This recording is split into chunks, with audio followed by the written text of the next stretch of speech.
Saludos amigos, bienvenidos nuevamente a otra edición del debate de la semana. En la noche de hoy vamos a hablar sobre los paraísos fiscales.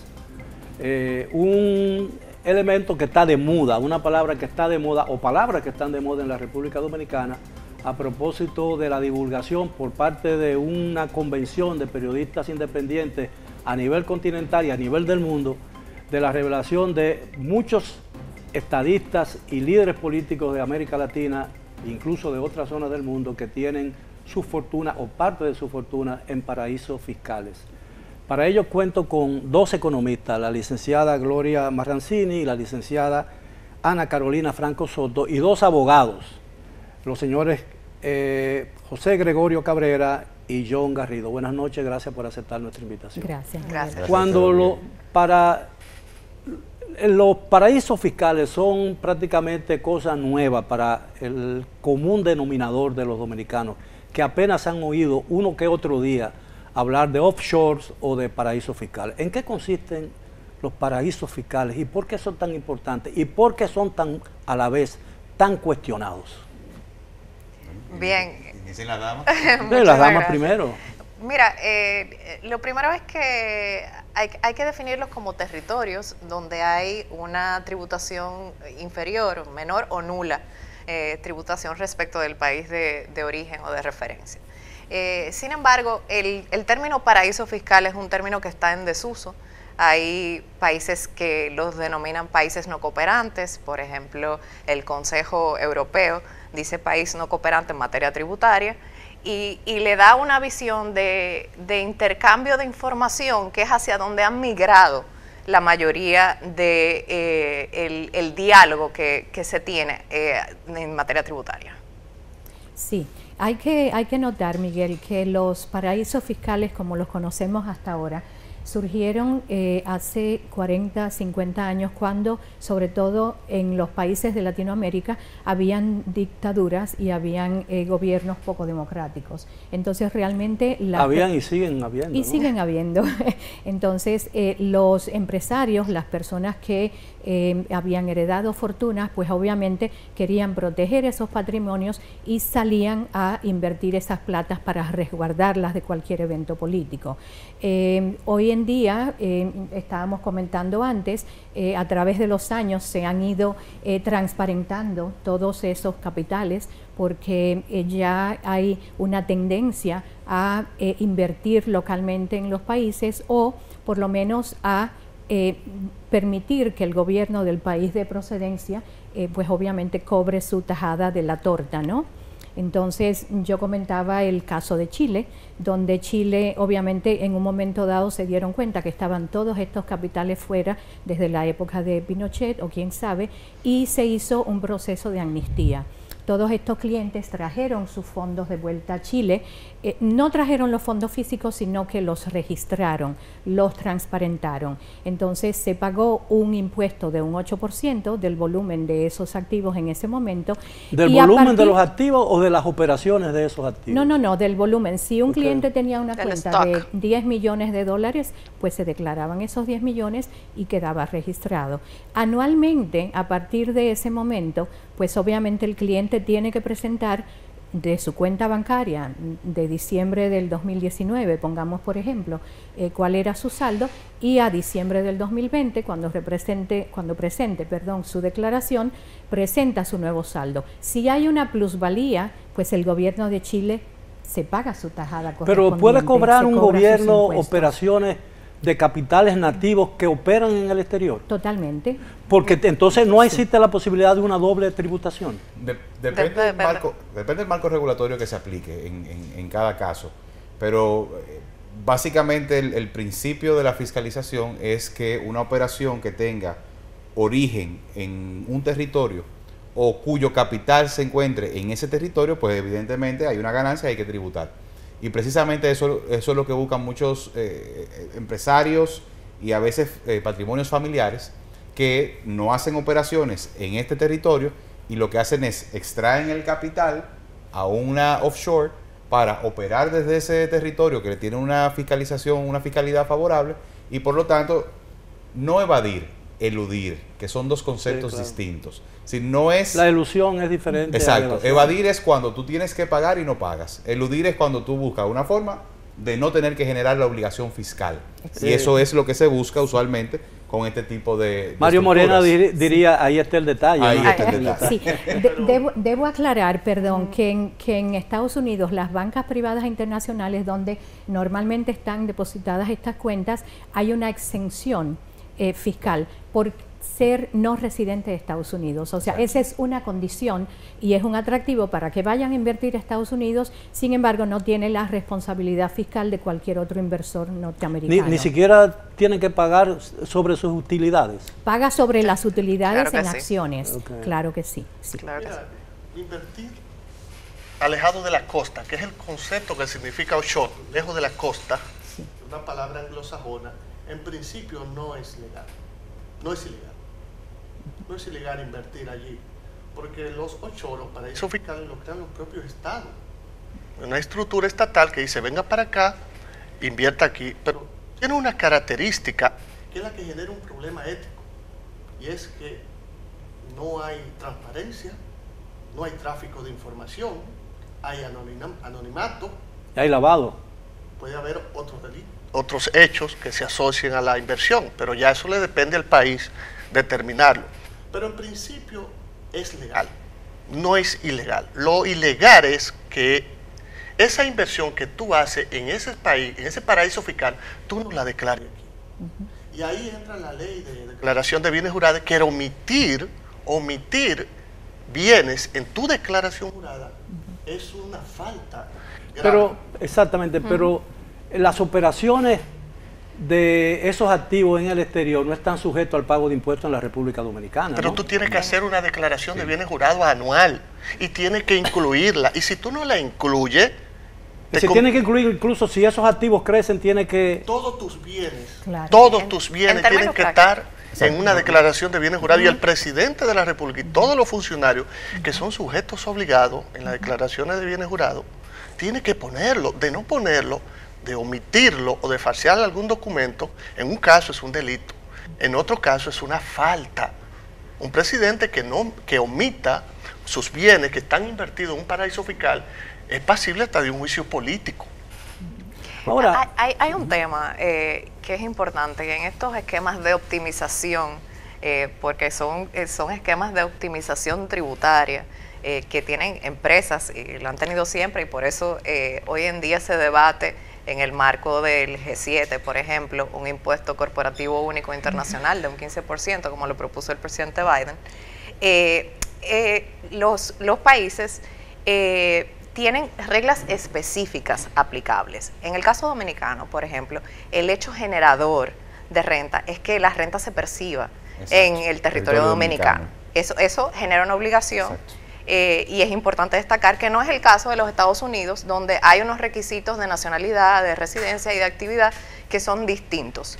Y así, cuando uno hace una estructuración fiscal, pues puede de alguna manera hacer uso de esos territorios de menor tributación o de nula tributación. Exacto. ahora me da la impresión, por ejemplo, haciendo una similitud, por ejemplo, con los paraísos fiscales de fuera. En el país se da, no sé si es una interpretación correcta, alguna modalidad de offshore. Por ejemplo, cuando una empresa extranjera viene a la República Dominicana para establecer o iniciar un tipo de negocio desconocido en el país, usualmente se le dan exenciones fiscales. Por 15, yo no sé cuántos años. Depende si tiene un régimen especial. Bueno, exactamente, pero... Exacto. Sí, exactamente. Pero está dentro de un régimen especial. No es la generalidad. Bueno, está bien, pero lo que quiero decir es que es una modalidad criolla de offshore, me imagino, porque es lo mismo.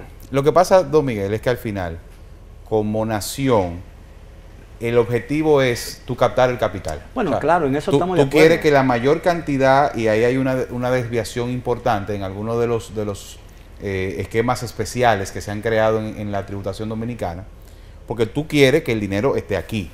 Es decir, tú quieres generar las condiciones necesarias para que la mayor cantidad de capital extranjero esté aquí generando riqueza.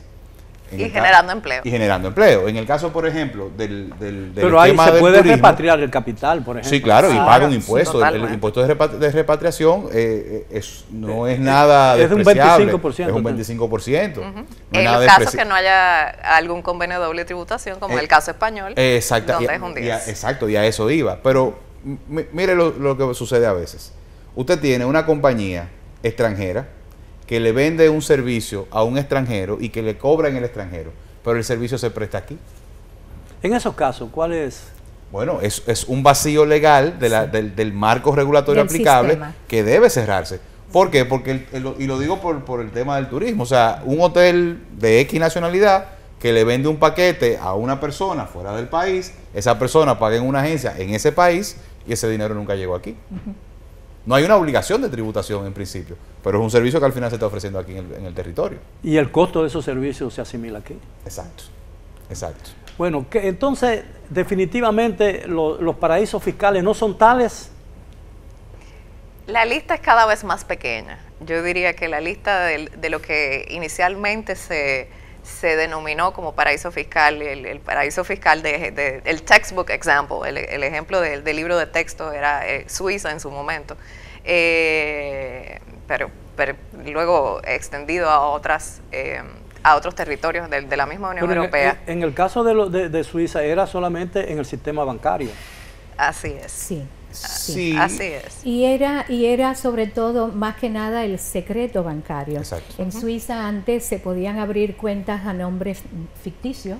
Sí, claro, y tenían números, eran exacto, numeradas. eran Así cuentas es. numeradas. Nadie podía ir al gobierno suizo y decirle, revélame quién es el beneficiario final de la cuenta 123. Así es. Y sin embargo, hoy en día están Bueno, la Unión obligados. Europea ha cambiado todo eso, ¿no? Todo eso. Claro, claro. El futuro de los paraísos fiscales yo creo que es incierto.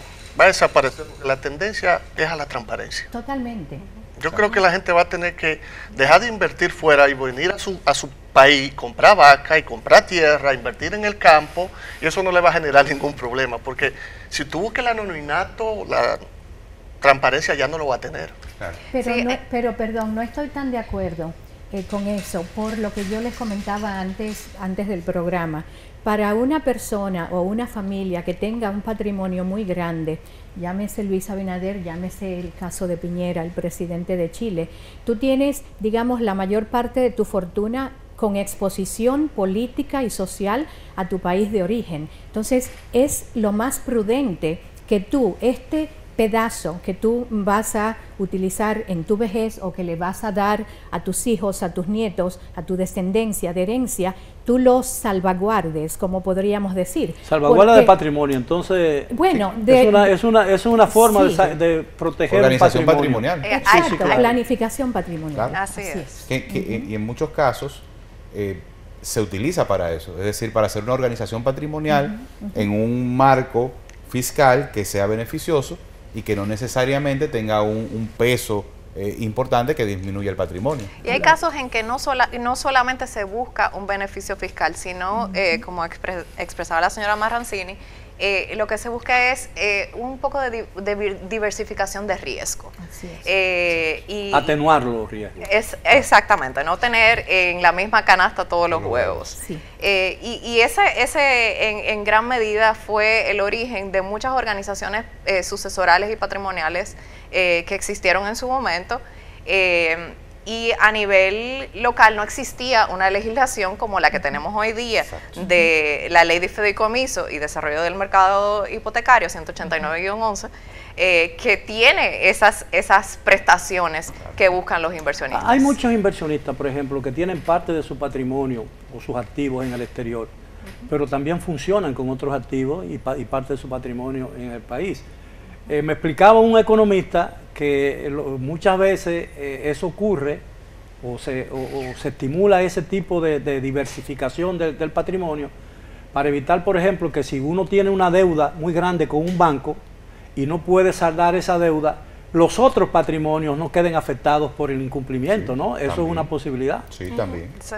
Pero ahí volvemos a lo que decía John, si no hay un sistema estructurado en República Dominicana que capture que tú tienes esos activos fuera, pues sí, obviamente tú puedes decir, bueno, están exentos, pero en el caso de Chile, por ejemplo, la mayoría de los patrimonios están declarados, de manera que incluso esos patrimonios que están fuera pueden ser, digamos, expropiados en un momento dado. Hay un aspecto importante sobre la evolución que han tenido los sistemas de información de los países en materia tributaria. Por ejemplo, hoy día un inversionista que tuviera operaciones fuera del país con una entidad relacionada, pues tiene la obligación, o no relacionada, sino tiene la obligación de declarar esas operaciones a través de lo que se llama la Declaración Informativa de Operaciones correlacionadas a DIOR en el marco de la legislación de precios de transferencia. Y cada vez más países están instituyendo este tipo de reporte que no genera en todo caso una obligación directamente, pero que le da luz a la administración tributaria de cuáles son las operaciones que tienen esas personas jurídicas con entidades fuera del país. Otro elemento que ha aportado a ese intercambio es la existencia de la ley FATCA. Con lo cual, y ahí puede quizá José Gregorio extender, la ley FATCA ha impulsado el intercambio de información entre países en materia tributaria también. Y además ha generado un espacio, como tú lo dices, de intercambio de información, porque ningún país quiere estar en la lista negra, porque eso te genera una serie de riesgos financieros que hacen que el país, al contrario, se convierta en menos atractivo para la inversión. Es decir, que el hecho de que Estados Unidos también, como potencia económica, presione el hecho del intercambio de información para evitar el flujo de capitales fruto de terrorismo, de actividades ilícitas, pues ha hecho que muchos países que tenían, por ejemplo, dentro de su marco regulatorio, un velo corporativo muy cerrado, es decir, ya el levantamiento del velo corporativo en países como Panamá no es tan complejo como quizás era 10 años antes, donde tú podías tener una compañía con acciones al portador sin que se supiera quién era, donde los directores eran los propios abogados del gabinete legal, y ese levantamiento de velo corporativo te tomaba años. Ahora, ya ¿qué no nivel, están así. ¿qué nivel de seguridad ofrecen ese tipo de inversión? Porque, por ejemplo, porque son papeles, no son activos físicos. La mayoría de eso, es decir, no es una fábrica. No, lo que pasa, lo que pasa no es un negocio. No, don Miguel, entiéndalo como la titulación del bien o la titulación del negocio. Es decir, usted puede tener una casa aquí que sea propiedad de una offshore en Liechtenstein. Sigue siendo, el bien sigue estando aquí. Y eso también es algo que hay que aclarar. Es decir, el hecho de que sobre todo en términos de bienes inmuebles, el hecho de que un bien inmueble esté registrado bajo la propiedad de una compañía offshore no significa que está exento del pago, por ejemplo, del IPI. Para nada. Tiene que pagar sus impuestos aquí. Pero a lo que yo me refiero es el hecho de que a pesar de que Impuesto a los activos, de que el activo físico, por ejemplo, en el caso dominicano, supongamos que un gran empresario, ¿no? Tiene muchísimas propiedades en la República Dominicana, pero están registradas en un paraíso fiscal. Exacto. Eso no lo protege de cualquier acción arbitraria del gobierno dominicano, porque el valor de esa inversión está aquí realmente en la República Dominicana. Y viene, por ejemplo, una dictadura o un gobierno comunista, confisca esas propiedades, no hay paraíso fiscal que lo proteja. Sí, en ese aspecto sí. Lo que pasa es que, como usted señalaba ahorita, pone un nivel de buffer, un nivel de amortiguamiento legal entre la acción que se puede llevar directamente contra un vehículo jurídico que esté domiciliado en la República Dominicana y un vehículo jurídico domiciliado en una de estas jurisdicciones. No, yo me refiero, hice la salvedad de un gobierno arbitrario, porque un gobierno democrático no hace eso, definitivamente. No lo puede hacer, primero porque la legislación se lo impide. El Estado de Derecho. Así es. Bueno, ese Estado de Derecho no es tan derecho. Que a veces se tuerce. A veces se tuerce. Bueno, si me lo permiten, tenemos que hacer una primera pausa. Regresamos con el tema de esta noche con nuestros distinguidos invitados sobre los paraísos fiscales. Regresamos después de la pausa. Bien, estamos de vuelta en el tema de esta noche, aquí en el debate de la semana. Estamos conversando sobre los paraísos, los llamados paraísos fiscales. Bueno, es evidente que el hecho de que un empresario, un político quiera proteger su patrimonio, parte de su patrimonio, enviando, registrándolo en los llamados paraísos fiscales, que ya son pocos en el mundo, ¿no? No significa que ese patrimonio está sobreasegurado por ese hecho, ¿no? Sí, y hay que hacer un abordaje menos prejuiciado, porque en el pasado, como decíamos ahorita, sí es cierto que los paraísos fiscales, los offshore y todos estos mecanismos se utilizaban para esconder dinero, dinero fruto de narcotráfico, de dictaduras, es decir, todavía se hablan de las cuentas nazis en los bancos suizos. Sin embargo, con el desarrollo de las estructuras corporativas y el desarrollo de los mercados de inversión, también se ha generado un mercado de capital que hoy está migrando también a las criptomonedas. Es decir, las criptomonedas se están convirtiendo en los nuevos paraísos fiscales de facto, donde la gente intenta buscar ese anonimato que tenían en esas jurisdicciones especializadas. A medida que los mercados han ido abriendo, eso es lo que ha impulsado también el desarrollo de esta nueva criptomoneda. Cuando usted señala que todavía se habla del oro o la riqueza nazi en los bancos suizos, eso explica por qué Hitler no invadió Suiza. Exactamente. Así es. Exactamente. Pero yo quería abundar, ese es muy buen punto, y yo quería comentar que durante la crisis financiera del 2007-2008 que estuvimos comentando, el subprime, precisamente porque hubo tal nivel de desconfianza en el sistema financiero, en todo lo que pudiera haber pasado con todas estas inversiones, pues obviamente las criptomonedas y tal vez específicamente Bitcoin surge como para llenar una necesidad de un tipo de transacciones que ya para los bancos era realmente muy cuestionable y que pudo a lo mejor salir adelante precisamente por el momento económico que se estaba viviendo. Esa criptomoneda, ¿cuál es la garantía de ese dinero? Porque ¿qué gobierno la emite? ¿Qué gobierno la apoya? Ninguna. Bueno, hay gobiernos que ya emiten criptomonedas,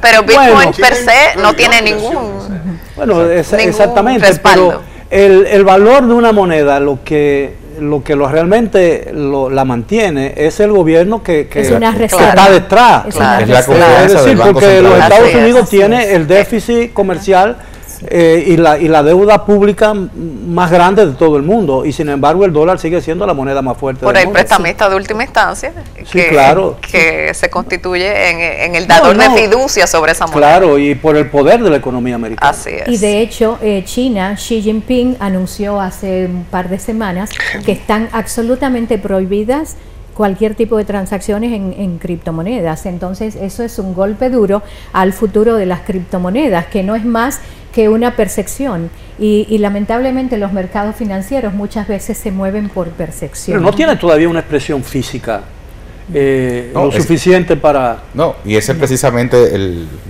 la bondad, la ventaja, de que es algo bueno. Hay una que se llama Ethereum. Y Ethereum. Que es Ethereum, no. Yo tengo 100 millones de criptomonedas, pero ¿dónde están? Exacto. Es una burbuja. Digo, pero sí. Pero en términos de registro, hay que decirlo, en términos de registro, lo que se alega es que las transacciones están transparentadas por una estructura que puede verla todo el mundo. Exacto. Entonces, bajo ese alegato, se ha impreso confianza en inversionistas arriesgados. Pero sigue siendo un algoritmo. Así es. Claro. Ahora, yo supongo que... Yo supongo, señora Franco y señora Marrancini, que ustedes como economistas no cambiarían sus dólares por criptomonedas. En absoluto. Hay una diferencia, o sea, y nosotros siempre aplicamos, así como yo hablaba antes de diversificar geográficamente, se habla también de diversificar en cuanto a clase de activo. Claro. Entonces, si tú eres un inversor y tú tienes X patrimonio, y digamos que tú tienes la mayoría de tu patrimonio, digamos un 60% en bonos de renta fija, hija, que no te paga mucho, es muy tranquilo, tú sabes que la General Motors y la Ford y la Johnson & Johnson siempre te van a pagar tu dividendo y te van a devolver tu capital. Pero si tú quieres especular, yo siempre digo, especula con una pequeña porción y con algo que en la noche no te quite el sueño. Claro, claro. Mira, Tan sencillo ahora, como eso. en una oportunidad, o creo que en más de una oportunidad, el presidente dominicano, Luis Abinader, ha dicho que su patrimonio está bajo un fideicomiso. Que él está ajeno totalmente al manejo de ese fideicomiso. Entonces, ¿qué necesidad hay o cuál es la diferencia entre, para la alimentación de los amigos televidentes, cuál es la diferencia de tenerlo en un paraíso fiscal o tenerlo bajo un fideicomiso? Es que, si me permiten, son dos conceptos distintos. Yo sé que son dos figuras Sí, totalmente diferentes. Y yo creo que incluso hay que aclarar que cuando decimos, no, el señor presidente tiene sus fondos en un paraíso fiscal, no los tiene en un paraíso fiscal. Lo que hay en un paraíso fiscal es la estructura legal. Y me permites añadir a eso que Panamá no está en la lista. Y que Panamá no está en la lista para la exacto. República Dominicana de los territorios considerados como de baja la tributación. Entonces, o sea, hay que ahondar cuando uno dice que existe esa estructura. Entonces, ¿en dónde existe? Claro, lo que hay es ese vehículo a través del cual eventualmente se sacan inversiones que ya no están en ese paraíso fiscal. Esas inversiones están en Estados Unidos, en Europa, en China, en India, en cualquier mercado que el inversor considere que tiene un potencial de crecimiento y un interés de rentabilidad. Lo que hay que entender ahí también, don Miguel, es que ese es el aspecto técnico, económico, legal. Sí. Hay un aspecto político y lo decíamos, lo comentábamos fuera del aire, de que por primera vez en más de 100 años República Dominicana tiene un presidente que nació rico y los ricos piensan distinto y tienen estructura de vida distinta. Entonces nosotros como dominicanos no estábamos acostumbrados tampoco a que nos dijeran que un presidente tiene cientos de millones de dólares fuera del país. Es decir, que eso genera un impacto político. Y sobre todo lo que crea un ambiente en el cual, previo a una reforma fiscal importante y de magnitudes complejas, como deberá ser la reforma fiscal que se avecina, pues genera una situación de poca confianza, donde dice, bueno, pero si él, que es el presidente, tiene su cuarto allá, ¿por qué me viene a poner impuesto a mí? No sé si me explico. Claro, es decir, es un asunto del timing. Exacto, y esto hay que verlo, o sea, como Jack el Destripador por partes. Sí. Legalmente el presidente, salvo lo que decía John, tiene un de que hay efecto una disuasivo en la reforma. Exacto, salvo lo que comentaba John, de que hay un tema de declaración, de subdeclaración aparentemente en una de las compañías. No hay una ilegalidad, no hay un rompimiento tampoco de la estructura fiscal dominicana, es decir, no hay una evasión de impuestos por parte de esta estructura corporativa de la que el presidente es parte, una estructura familiar.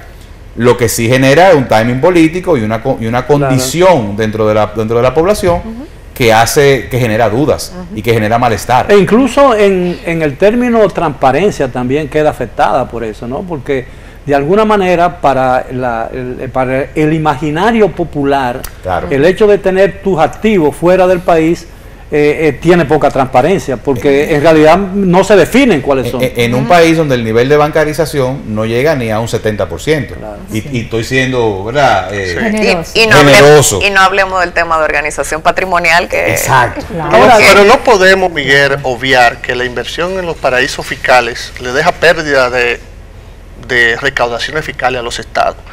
Mira, Nicolás, un hombre, Nicolás, no me acuerdo el apellido, es un experto financiero, igual que usted, dama, en materia de inversiones en paraísos fiscales. Y él acaba de decir, y hace estudios para el Fondo Monetario Internacional, y él dice que las inversiones en los paraísos fiscales le dejan de 500 a 600 millones de dólares anuales a los estados, a todos los gobiernos.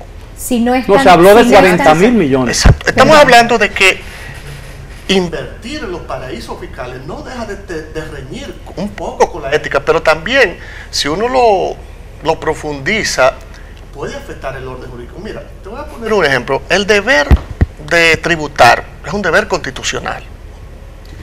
Y la tributación, no un deber, una obligación. Obligación es un deber. Lo tiene la Constitución como las dos cosas. Es un deber en los deberes del ciudadano fundamentales y como una obligación.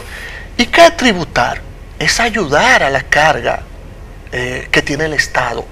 Y tú lo vas a hacer en función de tu equidad, en función de la igualdad. Si tú tienes más dinero, vas a pagar más impuestos, porque el principio de equidad de tributaria exige eso. Entonces, cuando tú me inviertes fuera de tu Estado, del que tú gobiernas, y en este caso, y ahí coincido con mi colega, en un momento que coincide con el presidente de la República, que apela a la transparencia, tú vienes a invertir allá, tú sabes que la inversión en paraíso fiscal en cierto modo minimiza el pago de impuestos. Entonces, con esta reforma que tú me vas a hacer aquí, entonces tú allá no quieres pagar impuestos, pero aquí tú me lo quieres poner. Y ese es el problema, pero también tiene un aspecto constitucional de carga tributaria. Aun cuando no necesariamente en la práctica él pague menos impuestos. A eso quería ir. Porque hay que entender qué es, o sea, cuál es la estructura dentro de esa corporación, o sea, qué es el activo, cuál es el bien, qué genera renta y dónde se genera. Psicológicamente hablando, de alguna manera, los paraísos fiscales indican la existencia de cierto nivel de desconfianza de aquellos que lo usan. Porque tienen miedo de que algo pase en su país, ¿lo entienden? Claro. Eso yo creo que no ayuda mucho al esfuerzo que se hace. Ustedes mencionaron la reforma fiscal, que es uno de los propósitos más en la que el gobierno dominicano ha puesto más empeño también. Necesario. El presidente debería de aprovechar la reforma fiscal, incluir el modelo chileno que Gloria ha expresado aquí. Bueno, tú me vas a invertir allá afuera, pero de lo que tú ganes allá, tráeme una tajada para acá. Pero hay condiciones aquí reales para una reforma fiscal en la situación en que se encuentra el país. Mira, yo pienso que un país que tiene un crecimiento sobre los 2 dígitos, como acaba de anunciar el Banco Central la semana pasada. Bueno, pero es en comparación con el año de la pandemia, ¿no? Sí, donde la economía se cayó. Pero son 2 dígitos y es muy por encima del 6.2% que va a tener la región en su conjunto. Y es superior también al 5% que se proyecta tanto para la economía europea como para la economía de los Estados Unidos. Hablar de una reforma fiscal es un tema un poco escolloso para un país que está todavía resentido y que ha venido viendo una recuperación del empleo, porque lo hay, pero que ha sido mucho más en el sector informal que en el sector formal. Y eso también te da luz de cuáles coberturas de seguridad social y demás tú vas a tener que atender en el mediano y corto plazo. Pero no obstante eso, hay lecciones importantes en Latinoamérica sobre la introducción de reformas fiscales en momentos recientes de pandemia, y el caso colombiano para mí es un caso emblemático. Sí. El caso colombiano que la pasaron, porque recién aprobaron su reforma, pero dio al traste con un estado de situación en Colombia, prolongado además. Sí. Que tiene que poner a pensar a los estrategas en si este es el timing correcto, uno, si tenemos las condiciones para negociar una reforma en 3 meses, que es lo que le queda al año, y que con un presupuesto que ya está planteado, ¿cómo se va a integrar eso? Eso además de una discusión que viene acompañada de una reforma constitucional, de una reforma... 13 reformas. Exacto. No, pero eléctrico, sector a mí me da la impresión de que... Exacto. Son muchas reformas juntas. A mí me da, exactamente, a mí me da la impresión, la dolorosa impresión, de que el gobierno puede quedar empantanado en la discusión de todas esas reformas. Son demasiadas cosas, habiendo otros problemas coyunturales que el gobierno no ha abordado con la decisión para resolverlo. Por ejemplo, el problema de las escuelas, el problema del tránsito, que es un problema terrible. No, el problema de la seguridad ciudadana, que nos tocó tan de cerca. Claro, pero vamos a hablar de esos temas que están pendientes, tanto como las reformas propuestas, cuando regresemos ya para la parte final del tema de esta noche sobre los paraísos fiscales. Bien, llegamos ya a la parte final del tema de esta noche, los paraísos fiscales. He tenido el gratísimo placer de conversar con 2 economistas, la licenciada Gloria Marrancini a mi izquierda y la licenciada Ana Carolina Franco Soto, y 2 conocidos abogados, José Gregorio Cabrera y John Garrido, perdón. García es un poquito más joven. Es más joven. Pero yo soy más elegante y más hermoso. Bueno, los dos han sido asiduos participantes en este programa, de manera pues, que la confusión está justificada. Es válida. Además de la edad, que a veces pone a uno en lo que yo soy tan viejo. Déjeme preguntarle, es decir, desde el 2017 existe una ley que regula algunas de las cosas que evidentemente no se regulaban antes. Y pone y habla y se refiere al tema de los offshores o de los paraísos fiscales. En la legislación dominicana, ¿qué persigue esa ley? Porque todavía hay inversión o participación de inversores dominicanos en esos paraísos, que cada día son más pocos, son menos. Si se refiere a la ley de lavado de activos, sí, claro. Es un marco regulatorio que, como decía Ana Carolina hace poco, digamos que es una derivación de la ley FATCA y es un movimiento regulatorio global que busca precisamente darle transparencia al flujo de capitales. Definitivamente que para la República Dominicana, que no es secreto, creo que no digo nada que nadie no sepa, hemos sido el destinatario de capitales de dudosa procedencia, sí, claro. Y basta salir a la calle para ver la cantidad de construcciones e infraestructura vacías, sí. Que es otra forma de lavado de activos. Sí, claro. Sí, que por eso la ley toca a esos sectores. 2.000 millones se lavan anualmente en este país, conforme al informe de los Estados Unidos, 1.000 millones. Y apenas se recupera el 0.1. Entonces, el marco regulatorio dominicano, digamos que es bastante avanzado, evidentemente dentro de la práctica y la implementación tiene oportunidades importantes. Vimos también una ley de revalorización patrimonial el año pasado y que se ha extendido. Exacto. Con una serie de normas que ha emitido la Dirección General de Impuestos Internos para transparentar en algunos casos. Para permitir que personas que quizás no necesariamente producto de actividades ilícitas, sino, como tú decías, muy poca gente aquí organiza su patrimonio. Gente que va comprando una tierrita, tiene un solar aquí, tiene una inversión aquí y no hace declaración. Ni siquiera hace el deslinde a veces. No, a veces hasta desconoce.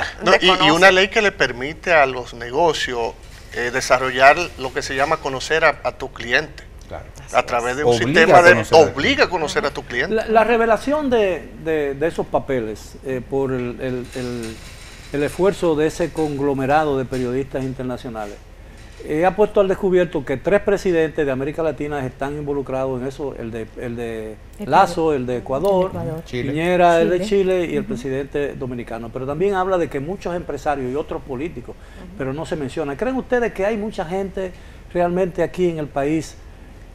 Me imagino que gran parte de la tendencia creció en momentos en que el país estaba viviendo momentos de incertidumbre, momentos de inestabilidad política, y a pesar del hecho de que este es un país que tiene 40 o 50 años ya de estabilidad, que hemos estado celebrando elecciones tras elecciones en la fecha que indica la Constitución, y no ha habido cambios en eso da seguridad, se da seguridad, a pesar de que jurídicamente a veces esas seguridades son tan vulnerables que cualquiera la viola. Ahora, ¿cuál debe ser el comportamiento? ¿Cómo debe enfrentar la República Dominicana, la legislación dominicana, esos paraísos fiscales que en algún momento pueden ser un problema para la economía? Desde el punto de vista regulatorio, yo me inclino al modelo chileno que citaba la licenciada Marrancini, de generar algún tipo de amnistía que promueva la repatriación al menos de una parte de ese capital, y que generemos un espacio fiscal, quizá dentro de la misma ley de revaloración del patrimonio, que permita que mucha gente diga, bueno, me siento inclinado a traer nuevamente mi capital a la República Dominicana, porque además está seguro. Cosa que yo creo firmemente, porque cuando usted ve capitales asiáticos, capitales europeos, invirtiendo en la República Dominicana, como de hecho sucede desde hace más de una década, pues algo bueno debe estar pasando aquí, digo yo. Y yo quiero añadir a eso que quizás la reflexión que deberíamos de estar haciendo es hacia una simplificación de los trámites tributarios en República Dominicana. Cuando nosotros vemos índices como el Doing Business, dentro de las cosas que se miden y te preguntan año a año, es el tiempo que te toma llenar una declaración jurada para un ejemplo de empresa, ¿no? Que y formar una compañía y todavía. Exacto. Es una lata. Pero eso ha mejorado bastante. Sí, pero sigue siendo una lata. Sí. Entonces, esas mejoras en la simplificación del cumplimiento tributario tendrían muy buen efecto para la atracción de capitales, no solo de los que tienen inversiones offshore, sino de los inversionistas en general que vienen a la República Dominicana. Y decir además que, José Gregorio, tú... No, que iba a decir que la simplificación tributaria también promueve la formalización de los microcapitales. Hay gente que tiene 1 millón de pesos, 2 millones de pesos, que es su capital de trabajo, y que no lo formaliza porque tributar en la República Dominicana es complejo, muy complejo. Y los avances tecnológicos nos permiten hoy día tener hasta una declaración prehecha para los contribuyentes. El ejemplo más cercano que me viene a la cabeza es, por ejemplo, la Administración Tributaria del País Vasco, en España, te manda una proforma de tu declaración anual a la que tú objetas si hay algún error. Y eso yo creo que es un ejercicio de transparencia que simplifica el cumplimiento tributario. Porque yo no creo que haya gente que quiera evadir. Yo creo que todo el mundo quiere cumplir. El sistema presupone la intención de engañar al Estado. Exactamente. Y ese es un problema, ¿entiendes? Por eso es que los contribuyentes se sienten más inseguros frente al sistema tributario que los violadores, que los evasores. Sí, pero Miguel, no deja de ser contradictorio que República Dominicana, teniendo una economía de mayor crecimiento por más de 16 años, en América Latina, la número 1, donde hay una estructura de seguridad jurídica, que yo saque o invierte en paraísos fiscales. No deja de ser contradictorio, porque si aquí hay estabilidad económica, hay crecimiento económico, bueno, pues esta es la tierra fértil para yo hacer esa inversión. Entonces, cuando nuestros empresarios invierten en paraísos fiscales, hay una cierta contradicción con esa bondad económica que exhibe la República Dominicana, y ahí es que surge el cuestionamiento. Bueno, aquí exoneran de impuestos en la importación de vehículos a la gente que puede pagar los impuestos. John, yo quiero hacer una aclaración respecto a eso, y es que hay, como dice Carolina, muchas cosas han cambiado. El secreto bancario ya no es tal, los paraísos fiscales ya no son tales. Incluso si nos vamos al tema de las inversiones fuera del país de domicilio del cliente, y poniendo de nuevo el caso de Chile, gran mayoría de esos clientes que tienen capitales fuera, incluso ya han ido repatriando una gran cantidad de esos fondos. ¿A través de qué modalidad? A través de usted poner como garantía esos activos y que el banco le emita un crédito como capital de trabajo. Entonces, realmente... Eso es hipoteca, prácticamente. Prácticamente, pero entonces volvemos al punto de que en realidad el país, en este caso Chile, no está perdiendo realmente mucho. Sí, pero Chile tiene esa legislación, nosotros no. Exacto, bueno, lo que pasa es que Chile tiene esa estructura fiscal muy ordenada y tal vez es lo que nosotros tenemos que ir. Creo que es lo que no hace falta. Yo creo que es importante, John, volver al origen de la obligación tributaria en República Dominicana, y es el hecho que genera es percibir renta en la República. Ese es el objetivo final. Exacto. Entonces, hacer esa reflexión con eso en mente, que no es quizás el caso de otras jurisdicciones, como la jurisdicción americana que mencionaba anteriormente, que no importa dónde esté el ciudadano norteamericano, si percibe renta, tiene una obligación frente a hasta su cierta gobierno. cantidad, creo que están exonerados $75,000 al año, algo así. Sí, pero el marco fiscal te obliga, aun cuando no pagues, a declarar. A declarar. Es decir, si usted es ciudadano americano y tiene una finquita en Baní, tiene que sembrada de mango y con un rito, usted tiene que declararla. Así es. Aunque el ANCOLSAM no entienda de qué se trata el mango, pero usted tiene que declararla. Los estados viven del Ahora, dinero de la gente. La leyenda negra alrededor de los paraísos fiscales, o los offshore, como se prefiere mucho llamarlo, ¿deben desaparecer, creen ustedes, o es injustificada esa leyenda negra? Yo creo que el futuro, y vuelvo y lo reitero, de los paraísos fiscales es la desaparición. Los estados, la democracia hoy están regidas por la transparencia. Y el que invierte allí no quería transparencia, quería anonimato. Y como no hay transparencia, como lo que hay, como hay transparencia ahora, ya no va a tener sentido. Pero transparencia es la palabra preferida del presidente.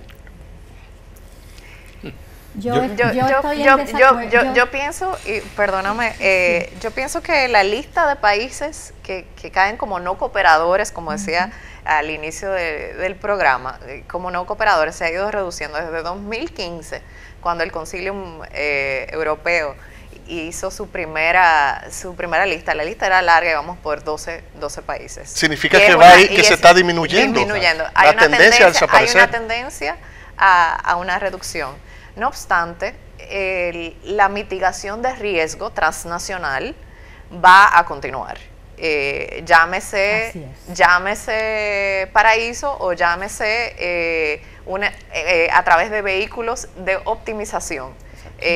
Porque al final los agentes económicos maximizan su renta. Exactamente. Y eso es un principio que rige toda actividad económica. Una reforma fiscal puede plantear el tema de la ilegalización de los paraísos fiscales, por lo menos para los capitales dominicanos hacia el exterior.